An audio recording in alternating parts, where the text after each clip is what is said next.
বলো, কেউ কাউকে সঙ্গে যাবে? যাবে মায়েরা কেউ সঙ্গে? এসেছো একা, যেতে হবে একা। শুধু মাঝখানে কয়েকটা দিনের জন্য তোমার সঙ্গে আমার দেখা, তাতেই আমাদের কত অহংকার, তাতেই আমাদের কত মায়া, তাতে আমাদের কত ঝগড়া ঝাঁটি। একবার জীবনটাকে কোনোদিন ভেবে দেখেছে? রামকৃষ্ণ ঠাকুরের কাছে একদল ভক্তরা এসছে সকালবেলা। ঠাকুরের কাছে এসে বলছে, ঠাকুর তোমার কাছে সকালবেলা একটা প্রশ্ন নিয়ে এলাম। বলে, বল কি প্রশ্ন? সকালবেলা উঠে আমরা কি করব ঠাকুর? সকালবেলা উঠে আমাদের কি করণীয়, কি করলে ভালো হয় আপনি আমাদের বলে দিন। তখন ঠাকুরের উত্তর শুনুন। ঠাকুর কি বলতে জানেন? ঠাকুর বলছে, এই সকাল সকাল উঠে কি করে মরবি তার চিন্তা করবি। এই ভক্তরা গিয়েছে রেগে, হ্যাঁ এ কি কথা? সকালবেলা উঠে ভালো কাজের কথা চিন্তা করব না? কি করে দিনটা ভালো যাবে, ঠাকুর দেবতার নাম করব, একটু পুজো অর্চনা করব, এই সব চিন্তা না করে কি করে মরবো তার চিন্তা? হ্যাঁ, সকালবেলা উঠে মরণের চিন্তা করবি। কেন? বলে, কেবলমাত্র মরণের চিন্তাই একমাত্র মানুষকে বিষয়ের থেকে ঠেলে দিয়ে ঈশ্বরের পথে চালিত করতে পারে, আর কেউ নয়। এই কথাটা কত গভীর, বুঝতে পেরেছেন? কথাটা কত গভীর কথা। মানুষের মৃত্যু চিন্তা যখন মাথায় একবার ঢুকে যায়, তখন তার আর বিষয় আশয় ভাল লাগে না। কি মায়েরা, এই যে মনে করুন আপনি সুস্থ দেহে আজকের কীর্তন শুনছেন, আমি কীর্তন গাইছি। মনে করুন কোনো কারণে শরীর খারাপ হলো, আপনি ডাক্তারের কাছে গেলেন। ডাক্তারের কাছে গিয়ে আপনি ডাক্তারের কাছে চেক আপ করালেন। ডাক্তার কিছু টেস্ট লিখে দিল, এই সব টেস্ট ফেস্ট করো ভালো করে, দেখি তোমার কি হয়েছে। তো ভালো করে টেস্ট করে রিপোর্ট আসার পর ডাক্তার যখন তোমাকে প্রেসক্রাইব করছে, তখন ডাক্তার মনটা খারাপ। কিন্তু ডাক্তারবাবু কি হয়েছে? বলে, তোমার রিপোর্ট ভালো নয়। কেন? বলে, তোমার ক্যান্সার হয়েছে, স্টেজ 3 ক্যান্সার। বাঁচবে আর 2 থেকে 2.5 মাস মতো বাঁচতে পারবে, তার বেশি বাঁচবে না। কোন মানুষ যদি একবার জানতে পারে তার স্টেজ 3 ক্যান্সার হয়েছে, সে 2-3 মাসের বেশি বাঁচবে না। বলো তো বাবা, তার মনে হবে আমি একটা 1 বিঘে জমি কিনে তার সেখানে বাড়ি করে যাই? তখন মনে হবে 10 বিঘে জমি কিনে যাই, মনে হবে 5 লাখ টাকার গয়না কিনে যাই, মনে হবে 3-4টে গাড়ি বাড়ি কিনে যাই। কি মনে হবে তখন? যে কটা দিন বেঁচে আছি বাবা, একটু হাসি খুশিতে ঠাকুর দেবতার নাম করে কি করে আমি উদ্ধার হয়ে যেতে পারি, সেই চিন্তাইটাই করে যাই, আর আমার অন্য কিছু দরকার নেই। তখন মনে হবে সম্পত্তি তৈরি করি। মায়েরা, প্রহ্লাদ যতদিন আমাদের পরীক্ষিত যতদিন সিংহাসনে ছিল, ততক্ষণ সে রাজা ছিল। যখন পরীক্ষিত জানতে পারলো মাত্র 7 দিন তার আয়ু, সে 7 দিন পর সর্পরাজ তক্ষকের দংশনে মরবে, সে সোনার সিংহাসন ছুঁড়ে ফেলে দিয়ে হাঁটুর উপর এক খণ্ড কাপড় পরে ছুটে চললো সুখদেব গোস্বামী প্রভুপাদের কাছে গিয়ে শ্রীমদ্ ভাগবত পাঠ সাধন করলো। তাই মরণের চিন্তাই মানুষকে ঈশ্বরমুখী করতে পারে। তাই রামকৃষ্ণ ঠাকুর বললেন যে সকালবেলা উঠেই মরণের চিন্তা কর। এই হচ্ছে রামকৃষ্ণ ঠাকুর। বাপরে বাপ,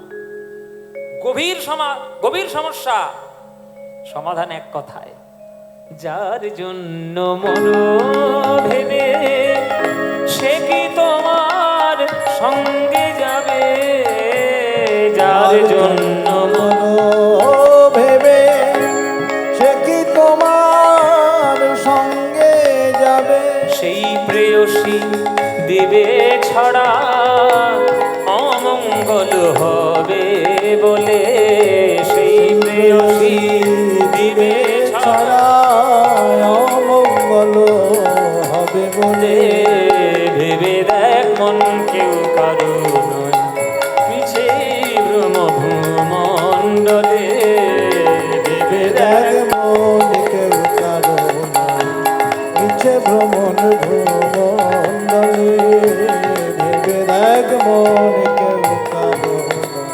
দিন 2-3 জন্য হবে কর্তা বলে সবাই মানে, দিন 2-3 জন্য হবে করে তা বলে সবাই মানে। এই যে তোমরা যারা গান শুনছো আজকে, ভালো করে একটা কথায় গিট বেঁধে রাখো, একটা কথায় গিট বেঁধে রাখো, একেবারে ভালো করে মনে রেখে দাও। এ সংসার, বাবা বলো, মা বলো, ছেলে বলো, বন্ধু বলো, স্ত্রী বলো, শ্বশুর বলো, শাশুড়ি বলো, এ সংসার কেউ তোমার আপন নয়, জেনে রেখো। এ কথাটা বাস্তবের দিক দিয়ে একটু শুনতে কটু হলেও এটাই বাস্তব। দেখবে মানুষ যখন মরে যায়, মনে করুন আমি কর্তা বাড়ির, আমি বাড়ির মালিক, আমি যখন মরে যাব তখন আমাকে শ্মশানে পুড়িয়ে দেবে, পুড়িয়ে দিয়ে বাড়ির লোকেরা দেখবেন ভালো করে এসে বাড়ির লোকেরা গঙ্গা জলে স্নান করে, বাবা স্নান করি গো, এই ভূত ঢুকবে, স্নান কর, ভালো করে স্নান কর। ভূতে ধরবে নাকি? ভালো করে এসে গঙ্গা জলে স্নান করে। আচ্ছা, আমি যে টাকাগুলো রোজগার করেছি সেগুলো ধুইবে? আমার গলায় যে সোনার হারটা ছিল ওটা ধুইবে? ওটা ধুইবে না, ওটা ব্যাংকে গিয়ে রেখে দেবে, ওটা গঙ্গা জলে ধুইবে না। কেন? ওইটা তো আপনার স্বার্থের কারণ, ওটা দিয়ে তো আপনার চলবে। তাহলে সংসারে যতক্ষণ আপনি দিয়ে যেতে পারবেন, আপনি সংসারে খুব ভালো। দেওয়াটা বন্ধ করে দিন, সংসার কি করে তোমার ভালো হয় একবার কড়ায় গন্ডায় বুঝিয়ে দেবে সংসার। সুতরাং কেউ তোমার ছিল না, এখন তোমার কেউ নেই, আগামী দিনেও কেউ তোমার থাকবে না। এসেছো একা, জগতে যেতে হবে একা, কর্ম করে যাও, কোনো ফলের কথা চিন্তা করো না। কর্মণ্যেবাধিকারস্তে মা ফলেষু কদাচন মা কর্ম ফল হেতুর্ভমা সঙ্গস্তনি কর্মণি, পরিষ্কার গীতায় লেখা। কর্তা বলে ভাবলে হবে? দিন দুই তিনের জন্য ভাবে, কর্তা বলে সবাই মানে, দিন দুই দিনের জন্য ভাবে, কর্তা বলে সবাই মানে, সেই কর্তারে দেবে ফেলে, কালাকালের কর্তা এলে, সেই কর্তারে দেবে ফেলে, কালাকালের কর্তা এলে, ভেবে দেখ মন কেউ কারো নয়, মিছে ব্রহ্মমণ্ডলে, ভেবে দেখ মন কেউ কারো নয়, মিছে ভ্রম। মা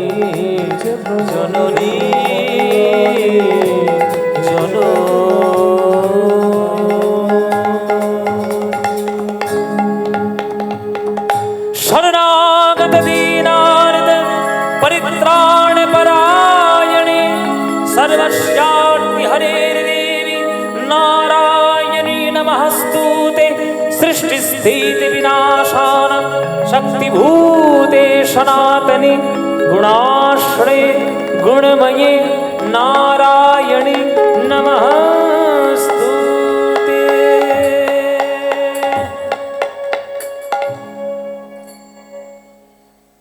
দাদুর কোলে বসে বসে আজ রামচন্দ্র বড় হলো, দাদুর কোলে বসে বসে রামচন্দ্র বড় হলো। শাস্ত্র, ন্যায়, দর্শন, পুরাণ, কাব্য সব পাঠ করে একেবারে পণ্ডিত হয়ে গেল রামচন্দ্র, পণ্ডিত হয়ে গেল, একেবারে পণ্ডিত। ও মায়েরা, আপনারা প্রথমেই শুনেছেন যে রামচন্দ্রের প্রচন্ড দেখতে ভালো, দারুণ দেখতে, সুন্দর, এবার কার্তিক ঠাকুর যেমন গায়ের রং তেমন দেখতে, আর তেমন তার গুণ, শাস্ত্র, কাব্য, ব্যাকরণ, পুরাণে একেবারে দক্ষ একেবারে। আচ্ছা মনে করুন যদি কোনো ছেলের একবার দেখতে সুন্দর হয়ে যায় আর তার গুণও সেই রকম অবস্থায়, তাহলে তার বাড়িতে কাদের লাইন পড়বে?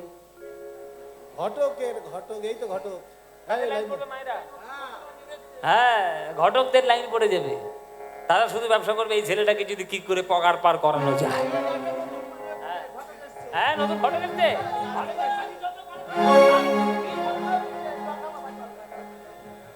হ্যাঁ। ও মায়েরা, ঘটক এসে ওই দামোদর পণ্ডিতকে বলছে, কি হ্যাঁ পণ্ডিত মশাই, নাতি তো একেবারে হে সুন্দর একেবারে, হ্যাঁ যেমন দেখতে তেমন গুণ। দামোদর পণ্ডিত বলছে, তাহলে দেখো একটা আমার নাত বউ দেখো, আমার নাতি বলে কথা, কি সুন্দর দেখতে, হ্যাঁ নাতি আমার এমন কি সুন্দর দেখতে, হ্যাঁ এখন আর কি সুন্দর মধুর মতো দেখতে। ও মায়েরা দেখো, আমার নাতিটার মুখ দেখে নাও, রামচন্দ্রের মুখটা দেখে নাও, কি সুন্দর দেখতে। বাবারে, কি সুন্দর রে, বাবা।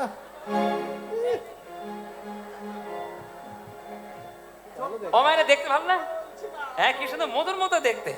এই আমার নাতিটার জন্য যদি আমার একটা নাতনির ব্যবস্থা করা যায়, মানে নাত বউ আর কি, যদি সুন্দর একটা নাত বউ চলে আসে। চারিদিকে খোঁজাখুঁজি শুরু হয়ে গেল। রামচন্দ্রের জন্য পাত্রী নির্বাচন হলো, তার নাম হচ্ছে রত্নমালা। কি বললাম মায়েরা? রত্নমালা। রত্নমালা সুন্দর এক রমণী, যেমন দেখতে আর তার তেমন গুণ, একেবারে লক্ষ্মীমন্ত পয়মন্ত আমার একেবারে কন্যা। তাকে দেখে পছন্দ হয়ে গেল দামোদর পণ্ডিতে। দামোদর পণ্ডিত গিয়ে বলছে, শোনো মা, আমার নাতি বলে বলছি না, আমার নাতি এইরকম ছেলে পাওয়া খুব মুশকিল মা, আমার ঘর আলো করে এসো মা, লক্ষ্মীর মতো তুমি এসো মাগো, তোমার শাশুড়ি বেঁচে নেই মা, তোমার শাশুড়ি বেঁচে নেই। ও মায়েরা, তোমরা এটা জেনে রাখো যে সুনন্দা দেবী কিন্তু বেশি দিন বাঁচেননি। স্বামী চলে গেছিলেন, তো স্বামীর চলে যাওয়ায় বিরহে যখন গোবিন্দ হয়েছে, তার কিছুদিনের মধ্যে, কয়েক বছরের মধ্যে, 3-4 বছরের মধ্যে আমার সুনন্দা দেবী মারা গেছিলেন। ছেলেটাকে দাদুর কোলেই রেখে চলে গেলেন সুনন্দা দেবী। তো ওই জন্যই এসে আমার দামোদর পণ্ডিত বলছে, মাগো তোমার শাশুড়ি মা তো আর বেঁচে নেই, শাশুড়ি মা থাকলে তোমার হাতেই না হয় এই কঙ্কনটা পরিয়ে দিত, আমি তোমার দাদু হয়ে এসছি মাগো, তুমি আমার বাড়িতে এসো, শাশুড়ির কঙ্কন তোমার হাতে পরিয়ে দিলাম, আশীর্বাদ করে গেলাম, তোমাকে আমার খুব পছন্দ হয়েছে, আমার নাতিও তোমায় খুব ভালোবেসে যত্নে করে রাখবে, হ্যাঁ সুতরাং আমার বাড়িতে এসো মা। এই বলে আদর করে আশীর্বাদ করে চলে গেল। মায়েরা, বিবাহের একেবারে দিনক্ষণ স্থির হয়ে গেল, ধার্য হয়ে গেল। ধার্য হয়ে গিয়ে আজকে বিবাহের প্রস্তুতি, চলো রামচন্দ্রের পালকি চলেছে। আগেকার দিনে পালকিতে করে যাওয়ার একটা রীতি রেওয়াজ ছিল। আগেকার দিনে পালকিতে যাওয়া মানে একটা স্ট্যাটাস মেনটেন করা। এখনকার দিনে যেমন বর কত বড় লোক বা বর কত ভালো স্ট্যাটাস মেনটেন করতে পারে, তেমন বড় বড় গাড়ি নিয়ে আসে, স্করপিও গাড়ি, ইনোভা, ফরচুনার, হ্যাঁ তার যদি আরো বেশি পয়সা থাকে মার্সিডিজ, BMW, হ্যাঁ তেমনি রামচন্দ্র আগেকার দিনে পালকিতে করে যাচ্ছে। এই তোমাদের এদিকে পালকি আছে নাকি? হ্যাঁ পালকি আছে মায়েরা? আগে ছিল, এখনকার দিনে নেই বাবা, খুব বেশি থাকে না। তো রামচন্দ্রের পালকি চলেছে বিয়ে করতে, আর রত্নমালার সখীরা এসে এই ঘিরে ধরেছে রত্নমালাকে। হে রত্নমালা, হে রত্নমালা, তোর বরকে তুই দেখেছিস? বলে, বরকে কেউ দেখে বিয়ের আগে? এখনকার দিনে তো আর নয় মায়েরা, এখনকার দিনে বর সব পরিচয় হয়ে যাবে বিয়ের আগে, হ্যাঁ ফেসবুক আর মিস কল মেরে সব পরিষ্কার, কে কোথায় কি করছে না করছে সব এখনকার দিনে সব পরিষ্কার। আগেকার দিনে তা তো ছিল না। আগেকার দিনে পরিবারের লোকেরাই যেটা মর্যাদা করে দিত সেটাই তারা গ্রহণ করত এবং তারা নিষ্ঠার সঙ্গে সেটা গ্রহণ করত। হ্যাঁ, তো বিবাহের দিন স্থির করা হলো। আর বলছি, তোর বরকে তুই দেখেছিস? কি সুন্দর বর, একবারে কার্তিক ঠাকুরের মতো বর।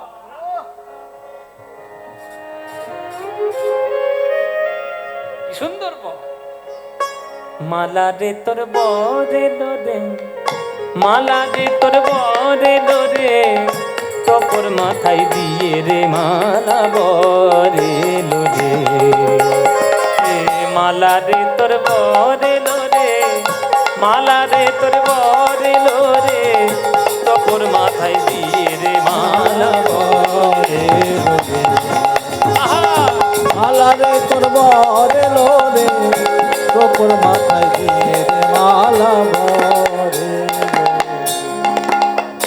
কোন দেবতার করলি পূজা তুই পেলি এমন বর? কোন দেবতার করলি পূজা পেলি এমন? এই রত্নমালা, কোন দেবতার করিলি পূজা তুই পেলি এমন বর? কোন দেবতা? আর করিলি পূজা পেলি এমন বর। ভালো বর পাওয়ার জন্য মেয়েরা কিসের ব্রত করে? হ্যাঁ, ও মায়েরা কার পুজো করে? হ্যাঁ, শিব ঠাকুরের। শিবের তো খেয়ে দে কাজ নেই, সে তো তোমার জন্য মেয়ে দেখার জন্য বসে আছে। এসব উল্টো পাল্টা যুক্তি একবারে মাথার মধ্যে ঢুকে সর্বনাশ হয়েছে। আপনি কাকে পুজো করলে আপনার জীবনে সুন্দর আপনি পতি পাবেন, এটা শিব ঠাকুরের উপর নির্বাচন থাকে না। এসব লৌকিক আচার, লোকাচার, এতে কোনো শাস্ত্র ব্যাখ্যা নেই। শিব ঠাকুরের পুজো করা মানে হচ্ছে বৈষ্ণবের পুজো করা। কেননা বৈষ্ণবের মধ্যে সর্বশ্রেষ্ঠ বৈষ্ণব হচ্ছে শিব ঠাকুর। নিম্ন গানং যথা গঙ্গা দেব মামুচ্যতে যথা বৈষ্ণবানং যথা শম্ভু পুরাণানং মিদং তথা। শিব ঠাকুরের কাছে রত্নমালা জল ঢেলেছে, কিন্তু শিব ঠাকুরের কাছে নিজের পছন্দের মতো বর চাইনি। সবার কাছে বলেছে, মনে মনে ঠাকুরের কাছে প্রার্থনা করেছে, হে দেবতা, আমার যিনি স্বামী হবেন তার রূপবান হতে হবে না, তার ধনবান হতে হবে না, সে সত্যবান হলেই হয়। একটা ছেলের যখন বিয়ে হয় তখন তার কাছে অনেকেই অনেক কিছু এক্সপেকটেশন নিয়ে রেখে দেয়।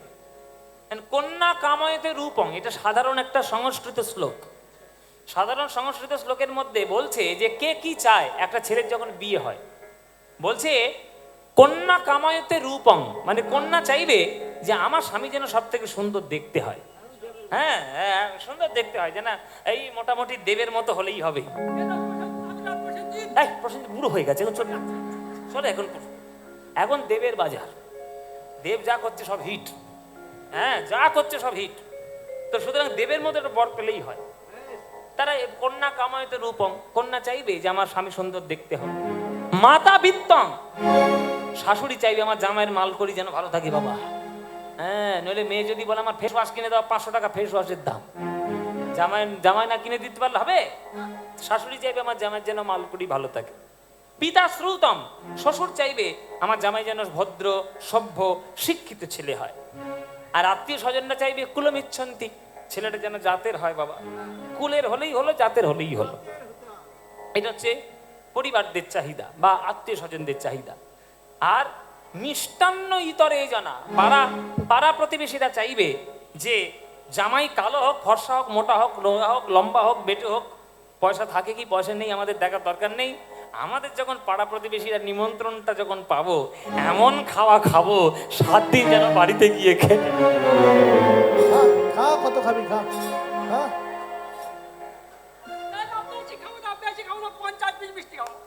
কটা?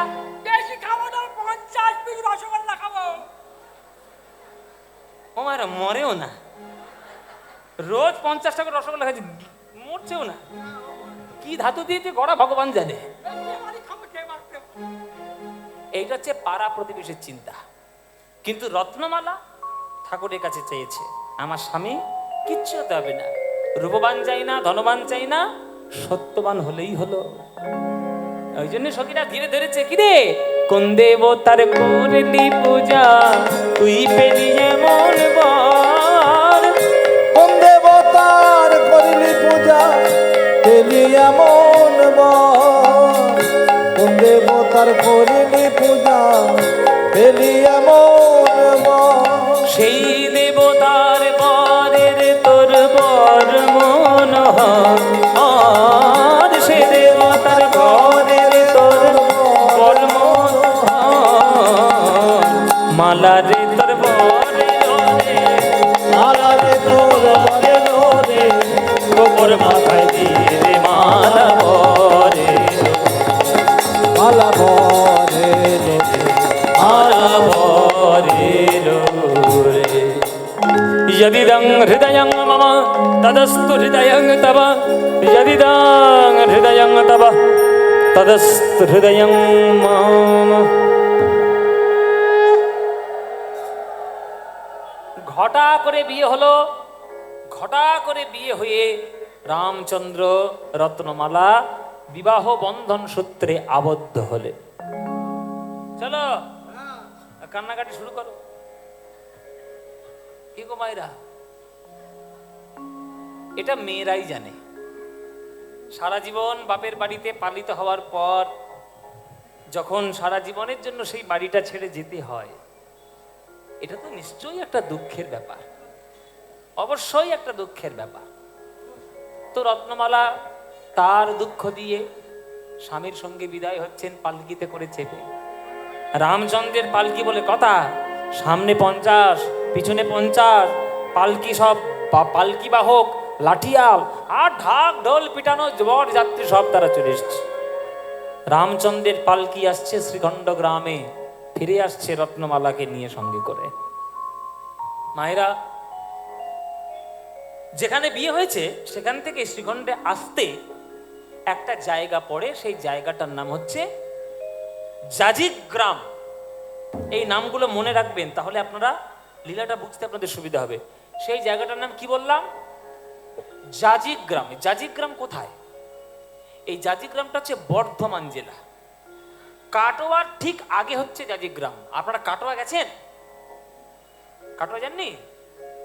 বর্ধমান স্টেশন থেকে কাটোয়া এখন ট্রেন লাইন চালু হয়েছে, বর্ধমান স্টেশন থেকে ট্রেন যায় কাটোয়া। তো কাটোয়াতে ঢোকার আগে আগের জায়গাটা পড়বে জাজিক গ্রাম। এই জাজিক গ্রামে কার পাট বাড়ি? এই জাজিক গ্রামে হলো শ্রীনিবাস আচার্যের পাঠ বাড়ি। রামচন্দ্রের বিয়ের পালকি চলেছে, আর শ্রীনিবাস আচার্য বসে বসে শ্রীমদ্ ভাগবত পাঠ করছে। ভক্তরা বসে রয়েছে শ্রীনিবাস আচার্যকে ঘিরে ধরে, আর সামনে রাস্তা, মনে করুন এই জায়গাটার মতো আর কি, এই জায়গাটার মতো। তোমরা যেমন আমাকে ঘিরে ধরে গান শুনছো, মনে করো আমি ভাগবত পাঠ করছি, আর ওইটা রাস্তা যেখান থেকে বাইক আর টোটোগুলো যাচ্ছে, গাড়িগুলো, ওইটা রাস্তা। আর ওই রাস্তা দিয়ে রামচন্দ্রের পালকিটা যাচ্ছে, আর এইখানে শ্রীনিবাস আচার্য শ্রীমদ্ ভাগবত পাঠ করছে। বাবারা, যেসব বরযাত্রীরা খেতে এসছে বিয়ে বাড়িতে, আর যেসব ঢাক ঢোল বাজনদাররা যারা বাজাতে এসছে, তারা কি ভাগবতের মানে বোঝে? তারা কি এত গুরুত্ব বুঝবে? তারা তো ইচ্ছে মতো পিটিয়ে যাচ্ছে, ধুমধাম করে পিটিয়ে যাচ্ছে, খোল গর্তাল একেবারে ঢাক ঢোল যা ইচ্ছা পেয়েছে পিটিয়ে যাচ্ছে। এটা যে ভাগবত পাঠের আসর হচ্ছে তারা বোঝেনি। এবার ভক্তরা একটু অসন্তুষ্ট হয়েছে, ওই জন্য শ্রীনিবাস আচার্যকে বলছে, আচার্য প্রভু একটু থেমে যান, ভাগবত পাঠটা একটু থামিয়ে দিন। কেন বাবা, কি হলো? বলি দেখুন না, বরযাত্রী যে যাচ্ছে, ওরা কি আর ভাগবতের মানে বোঝে? ইচ্ছা মতো ঢাক ঢোল পিটিয়ে যাচ্ছে, আপনি একটু থেমে যান, বরযাত্রীটা চলে যাক, তারপরে আবার আমাদের ভাগবত পাঠ করে শোনাবে। আচার্য বাবু বলছে ঠিক আছে, নিশ্চয়ই, এটা যখন অসুবিধা হচ্ছে তাহলে শোনাবো না। থেমে গেল, ভাগবত পাঠ বন্ধ হয়ে গেল। মায়েরা, বিয়ে বাড়ির ঢাক ঢোল পেটানোর শব্দে ভাগবত বন্ধ। এখনকার দিনে যেমন হয়, বিয়ে বাড়ি মানে 50টা বক্স লাগিয়ে এমন ঘুপ ঘাপ শুরু করবে, পাড়ার লোকেরাও বুঝবে যে কার বিয়ে হচ্ছে। বাবা, একবারে হাড় মাস জ্বালিয়ে দিলে বিয়ে বাড়িতে। তো তারা ইচ্ছা মতো ঢাক ঢোল পিটিয়ে যাচ্ছে, শ্রীনিবাস আচার্যের ভাগবত পাঠ বন্ধ হয়ে গেল। এবার শ্রীনিবাস আচার্য মনে মনে ভাবছে যে কার এমন বিয়ে হয়েছে বাবা, এত জাঁকজমক করে ঢাক ঢোল পিটিয়ে যাচ্ছে, কে গো, কে ছেলেটা, কার বিয়ে হয়েছে? দেখি তো এই ছেলেটা কে, একটু দেখি তো।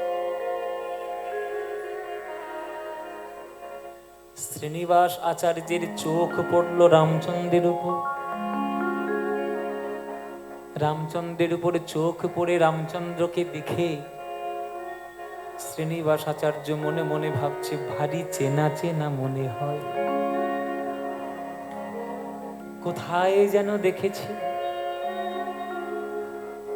কি গো মায়েরা, কোথায় দেখেছে? এ তো সেই আগের জন্মের ব্যাপার। ওই যে প্রভু বললেন না, আমি হব শ্রীনিবাস আচার্য, নরোত্তম হবে দাদা নিতাই, আর রামচন্দ্র কবিরাজ হবে গদাধর। ওই যে আগের জন্মের চেনা চেনা চেনা মনে হয়। সংসার সিন্ধু মতি দুস্তরম মূর্তি তীর্ষঃ নন্যপ্লবো ভগবত পুরুষোত্তমস্য লীলা কথারসমি সেবনমন্তরেণ পুংস ভবেদ বিবিধ দুঃখদবারিদিতস্য বিবিধ দুঃখ দাবার দিতস্য বিবিধ দুঃখ দাবার দিতস্য। শোনো ভাই, এই যে ছেলেটা বিয়ে করে যাচ্ছে, ও জানে না ওর জন্ম হয়েছে কিন্তু রাধা গোবিন্দের চরণ সেবা করার জন্য। ইচ্ছে করে ও আজকের মায়ার ভুল পথে পা বাড়িয়েছে, কিন্তু ওর জন্ম মায়ার সেবা করার জন্য হয়নি, ওর জন্ম হয়েছে রাধা গোবিন্দের চরণ সেবা করার জন্য। ওই জন্যই তোমাদের বলি ভাই, সময় থাকতে হরি বলে নাও। সময় কখন ফুরিয়ে যাবে কেউ জানে না। সময় চলিয়া যায়। দেখি এই কবিতাটা কে জানে দেখি। সময় চলিয়া যায় নদীর স্রোতের প্রায়, যে জন না বোঝে তারে আর জানো না। এসব কবিতাগুলো আমি আমার ঠাকুরদার কোলে বসে বসে শুনেছিলাম। এগুলো নীতি শিক্ষার কবিতা। সময় বলছে সোনার ঘড়ি, হ্যাঁ বলছে সোনার ঘড়ি বলেছে tick tick tick tick tick করে ঘড়ি পড়ছে। যে জন না বোঝে তারে ধিক শতধিক। সময় চলিয়া যায় নদীর স্রোতের প্রায়, যে জন না বোঝে তারে ধিক শতধিক। তাই বলিছে সোনার ঘড়ি টিক টিক টিক। ঠাকুরদার কোলে বসে বসে সব শেখা, এসব কবিতা পড়া। তা মায়েরা বাবারা সবাইকে বলছি, আজকের সময় পেয়েছেন, এইখানে ঘোষ বাড়িতে বসে আজকে আপনারা কীর্তন শোনার সৌভাগ্য পেলেন। কালকের আপনার জীবনে সময় থাকবে কি থাকবে না কেউ কিন্তু জানে না। তাই যখন সুযোগ পেয়ে যাচ্ছ, যখন সময় পেয়ে যাচ্ছ, ঠিক তখনই ঘরে বসে গোবিন্দ নাম করে নাও। বদ বদ হরি ছদনা করি হ, বদ বদ হরি ছদনা করি, ও গো বদ বদ হরি ছদনা করি হ, বদ বদ হরি ছদনা করি, ও গো বিপদে ভরল দে। তোমার এ তত্ত্ব জানিয়া, এ তত্ত্ব জানিয়া আগে পলা বলো, তত্ত্ব জানিয়া আগে পলা হলো, শ্রবণ দর্শনকে শ্রবণ দর্শনকে, তার পাছে পাছে লোচন বচন, তার তার পাছে পাছে লোচন বচন, তারা সবে কাজে দিল ভঙ্গ, সবে কাজে দিল ভঙ্গ। মোর মোর করি রাত্রি দিনে মরি, মোর মোর করি রাত্রি দিনে ওগো মরি, যমদূতে দেখে রঙ্গ, যমদূতে দেখে রঙ্গ, ওগো বিষম নগরে প্রতি ঘরে ঘরে। গানটা কি বুঝতে পারছো? বুঝতে পারছো মায়েরা? ওই জন্য বলি কীর্তন শোনো, পদাবলী কীর্তন। প্রত্যেকটা শব্দের মানে বুঝিয়ে দিচ্ছি, পরিষ্কার জেনে নাও। বদ বদ হরি, এখানে বদ বদ শব্দের হচ্ছে বলো বলো। বদ বদ হরি, বলো বলো হরি। ছদনা করি হো মানে ছলনা করো না, মানে অজুহাত দিও না। বদ বদ হরি ছলনা করি হো, ছলনা করো না। বিপদে ভরলো দেশ, দেশটা বিপদে বড় ভরে গেছে। এ তত্ত্ব জানিয়া আগে পলা বলো, তোমার শ্রবণ দশন কেশ। বলো তো মায়েরা, মায়ের পেট থেকে যখন আমরা প্রথম জন্ম নিই তখন আমাদের এই 32টা দাঁত মুখের মধ্যে থাকে? থাকে বাবা? থাকে না। জন্মের পর প্রায় 6-7 বছর বয়স হলে তারপরে আস্তে আস্তে মুখের মধ্যে দাঁতগুলো ভর্তি হতে শুরু করে। কিন্তু মায়েরা যখন তোমার মরণের সময় চলে আসবে, যখন তোমার মৃত্যুকাল বৃদ্ধকাল উপস্থিত হবে, তখন দেখবে দাঁতগুলোই তোমাকে আগে ছেড়ে চলে যাবে, দাঁতই আগে পালাবে। তোমার শ্রবণের ক্ষমতা চলে যাবে, যে চুলগুলো এখন কালো কুচকুচ করছে সাদা হয়ে যাবে, উঠে যাবে। যারা পরে এসেছিল তারা আগেই পালাবে। তাই তারা যখন আগে পালিয়ে যাবে তাদের উপরে বিশ্বাস করে ভরসা করে থেকো না। তোমার এ তত্ত্ব জানিয়া আগে পলা বলো, তত্ত্ব জানিয়া আগে পলা হলো, তোমার শ্রবণ দর্শনকে শ্রবণ দর্শন পেয়ে তার পাছে পাছে লোচন বচন তার পাছে পাছে লোচন বচন সবে কাজে দিল ভঙ্গ। সবে কাজে দিল ভঙ্গ ওগো মোরে মোরে করি রাত্রি দিনে মরি, মোর মোরে করি রাত্রি দিনে মরি ওগো যমদূতে দেখে রঙ্গ। যমদূতে দেখে রঙ্গ বিষম নগরে প্রতি ঘরে ঘরে, বিষম নগরে প্রতি ঘরে ওগো বিষম জমের থানা। জমের থানা। এই জায়গাটার নাম কি বাবা? আর এটা ঘোষবাড়ি তো বাড়ির নামে। এলাকাটার নাম কি? উলাইচন। থানা কোথায়? বসিরহাট। বসিরহাট কত দূর? 6 কিলোমিটার দূর এখান থেকে। এখান থেকে বসিরহাট 6 কিলোমিটার দূর, সেইখানে আপনাদের থানা। কিন্তু আপনারা কি জানেন আপনাদের প্রত্যেকের বাড়ির উপর একটা করে থানা আছে? প্রত্যেকের বাড়ির উপর একটা করে থানা আছে। কার থানা আছে? যমরাজের থানা আছে। সবার ঘরের ছাদের উপর যমরাজ থানা করে বসে আছে। বিষম জমের থানা, বিষম জমের থানা। তারা একই প্রতিদিন পলক গনিছে। প্রতিদিন পলক তারা গনিছে একই প্রতিদিন পলক গনিছে। একই প্রতিদিন পলক গনিছে ওগো কোন দিনে দেবে হানা? একই প্রতিদিন পলক গনিছে, কোন দিনে দেবে হানা? কোন দিনে দেবে হানা। প্রত্যেকটা মুহূর্তে যমরাজের থানার যমদূতরা বসে আছে, ঠিক ঠিক করছে কার সময় কবে আসবে, কার যার সময় আসবে, যে সময় হয়ে গেছে, এই সময় এই সময় হয়ে গেছে, চল চল সময় হয়ে গেছে, এই চল তোর সময় হয়ে গেছে, তোরা থাকা যাবে না, চল স্বর্গে চল, তোর সময় হয়ে গেছে। এ বলে তেলে ভাজবে। ও মাইরা, যমরাজের দুধরা বসে আছে, টাইম ধরে ধরে বসে আছে, যার টাইম হবে ঘাড় ধরে নিয়ে যাবে। কমল দল জল জীবন টলমল ভজহু হরিপদ নীতিরে। পদ্ম ফুলের পাতার উপরে জল যেমন স্থির থাকে না, দেহরূপ পদ্ম পাতায় প্রাণ জল স্থির থাকে না, কখন পড়ে যায় কেউ জানে না। ওই জন্যই বলছি বাবা, সময় আজকের যখন পেয়েছো, আজকেই তোমরা ভগবানের নাম করে নাও। দাদা সুতো যারে আপনা বলিছ, তারা সুত যারে আপনা বলি, তারা সকলি নিমের দিতা। সকলি নিমের তিতা। এরা মরণ সময়ে হাতে গলে বাঁধি, মরণ সময়ে হাতে গলে বাঁধি, মুখে জালি দিবে চিতা। মুখে জালি দিবে চিতা।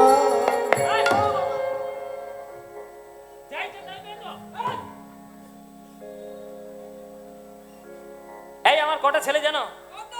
4টে ছেলে। 4টে ছেলে আমার, প্রত্যেককে এক একটা স্টার। হ্যাঁ, একজন ব্যবসাদার, একজন প্রফেসর, একজন ইঞ্জিনিয়ার, একজন ডাক্তার। 4টে স্টার। কি হয়েছে তাতে? আমার ব্যাংকে কত টাকা পড়ে আছে জানো? বেশি নয়, 20 কোটি। তাতে কি হয়েছে কি রে বাবা? তাতে কি- আমার বিঘে, আমার সম্পত্তি জানো 750 বিঘে। তার লোকে এসে বলছে, তো তোমার এই হিসেব আমাদের কাছে দিতে কে বলেছে?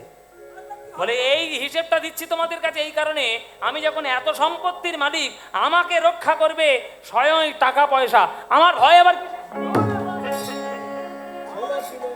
ছেলে পুলে 4টে ছেলে আমায় দেখবে, টাকা পয়সা দেখবে, আমার কত সম্পত্তি আছে তারা আমায় দেখবে, এই ভরসায় কত লোক বসে আছে। কিন্তু মায়েরা জেনে রাখুন, যতই তুমি টাকা পয়সার মালিক হও আর যতই তুমি কোটিপতি হও না কেন, তোমার মরণ সময় যেদিন আসবে, না তোমার ছেলে বাঁচাবে, না তোমার ডাক্তার বাঁচাবে, না তোমার পয়সা বাঁচাবে, না তোমার সম্পত্তি বাঁচাবে। এরা মরণ সময়ে হাতে গলে বাঁধি, সময়ে হাতে গলে বাঁধি, মুখে জালি দিবে চিতা, মুখে জালি দিবে, চিতা ওগো মুখে আগুন দেবে জেলে, মুখে আগুন দেবে জেলে, ওগো মুখে আগুন দেবে জেলে, মুখে আগুন দেবে জেলে। তুমি হরি নাম মুখে বলো নাই বলে মুখে আগুন দেবে জেলে, হরি নাম মুখে বলো নাই বলে মুখে আগুন দেবে জেলে। ওই হরি নাম মুখে বলো নাই বলে, হরি হরি হরি বলে, হরি নাম নাম মুখে বলো নাই বলে, হরি হরি হরি বলে, হরি নাম মুখে বলো নাই বলে, হরি হরি হরি বলে, হরি নাম মুখে বলো নাই বলে, মুখে আগুন দেবে জেলে, মুখে আগুন দেবে জেলে, মুখে আগুন দেবে জেলে। বরযাত্রীরা কখন চলে গেছে তত্ত্ব কথা বলেই যাচ্ছে শ্রীনিবাস আচার্য। ভক্তরা বলছে গুরুদেব এই বরযাত্রী তো কখন চলে গেছে, আপনি তখন থেকে শুরু করছেন তত্ত্ব কথা, ভাগবতটা বলুন। ও বরযাত্রী চলে গেছে।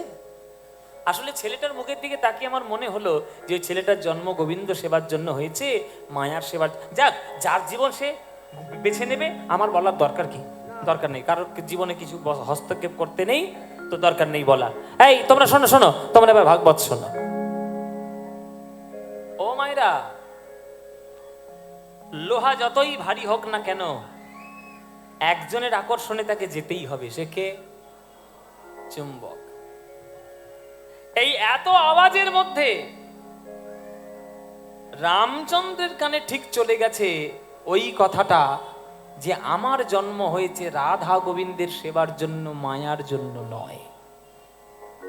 এই যে তার কথা কানে লেগে গেল, ওই কথাটা তীরের মতো এসে বুকের মধ্যে বিঁধল। রামচন্দ্র মনে মনে ভাবছে, তাহলে কি আমি আমার জীবন নষ্ট করতে চলেছি বিয়ে করে? হ্যাঁ, সাধু বাবা আমার মুখের দিকে তাকিয়ে এই কথা কেন বলল যে আমার জন্ম হয়েছে রাধা গোবিন্দের সেবা করার জন্য? যদি আমার জন্ম রাধা গোবিন্দের সেবা করার জন্যই হয়ে থাকে, তাহলে আমার তো সংসারের মধ্যে পা গলানো উচিত নয়। ঠিক আছে, বাড়িতে যাই। হঠাৎ করে তো বলা যাবে না কিছু, সদ্য সদ্য বিয়ে করেছি, আগে বাড়িতে যাই, ঠিকঠাক করে একটু সামাল দিই, তারপরে। মায়েরা বাবারা বাড়িতে চলে এলো। যেদিন বিয়ে হয় তারপরের দিন কি বলে? কাল রাত্রি স্বামী স্ত্রী একসঙ্গে থাকবে না, পরের দিনে ফুল সজ্জা। হ্যাঁ, আমরা যেটা বউ ভাত বলি, সেদিন ফুল সজ্জা। তা পাড়ার লোকেরা এলো, সুন্দর করে ভোজ টোজ খেয়ে একবার আশীর্বাদ করে চলে গেল। ফুল সজ্জা। রামচন্দ্র ঘরে ঢুকেছে, বেনারসি শাড়ি পরে। আজ রত্নমালা অপেক্ষা করছে স্বামী আসবে। আজ জীবনের প্রথম আলাপের রাত, কেমন করে তার সঙ্গে সারা জীবন থাকবো আমি, কথাবার্তা আলাপ পরিচয় হবে। রামচন্দ্র এলেন ফুলসজ্জার ঘরে, এসে বলছে, রত্নমালা বলো স্বামী, তোমার কোনো অসুবিধা হচ্ছে না তো? না না, আমার কোনো অসুবিধা নেই। বেশ বেশ, খুব ভালো। আচ্ছা, আমার পরিবারের সবাইকে তোমার ভাল লেগেছে তো? আমার ভাই, আমার দাদু, আমার আত্মীয় পরিজন, তাদের তোমাকে ভালো লেগেছে তো? হ্যাঁ স্বামী, আমি যে তোমার স্ত্রী হয়ে আসতে পেরেছি, এটাই আমার কত বড় ভাগ্যের। আমি আর কি চাইবো? তুমি যেমন গুণের অধিকারী, তেমন রূপের অধিকারী। ঈশ্বর সর্বগুণ সম্পন্ন করে তোমায় পাঠিয়েছে, আর তোমার স্ত্রী হয়ে যে আমি আসতে পারবো, এটাও আমার জীবনের একটা ধন্য ভাগ্য। বাহ বাহ, যাক, আমার বুকের বোঝাটা তুমি হালকা করলে রত্নমালা। আচ্ছা, তুমি তোমার স্ত্রী, তুমি তোমার অগ্নি সাক্ষী করা বিবাহিত আমার স্ত্রী। আচ্ছা রত্নমালা, তোমার কাছে মনের কথা বলবো না তো কার কাছে বলবো বলো? রত্নমালা, একটা কথা কদিন ধরে মনের মধ্যে খুব খিচখিচ করছে, না বলে থাকতে পারলাম না। বলো স্বামী, আমার কাছে বলবে না তো কার কাছে বলবে? বল, কি হয়েছে বল। আচ্ছা রত্নমালা, এই আমরা যখন বিয়ে করে আসছিলাম গো, তোমার মনে পড়ছে? আমরা যখন বিয়ে করে আসছিলাম, আমাদের ঢাক ঢোল পিটানোর আওয়াজে সেই বট গাছের তলায় একটা সাধু বাবার ভাগবত পাঠ বন্ধ হয়ে গেল। এগুলো তোমার মনে পড়ছে? স্বামী আমার তো না, সেভাবে কিছু মনে পড়ছে না। আসল কথা হলো, যখন থেকে বিয়ে হয়েছে তখন তো শুধু আমি তোমার দিকেই তাকিয়ে রয়েছি, আমি অন্য কথায় কারোর কথায় মন দিইনি। কেন?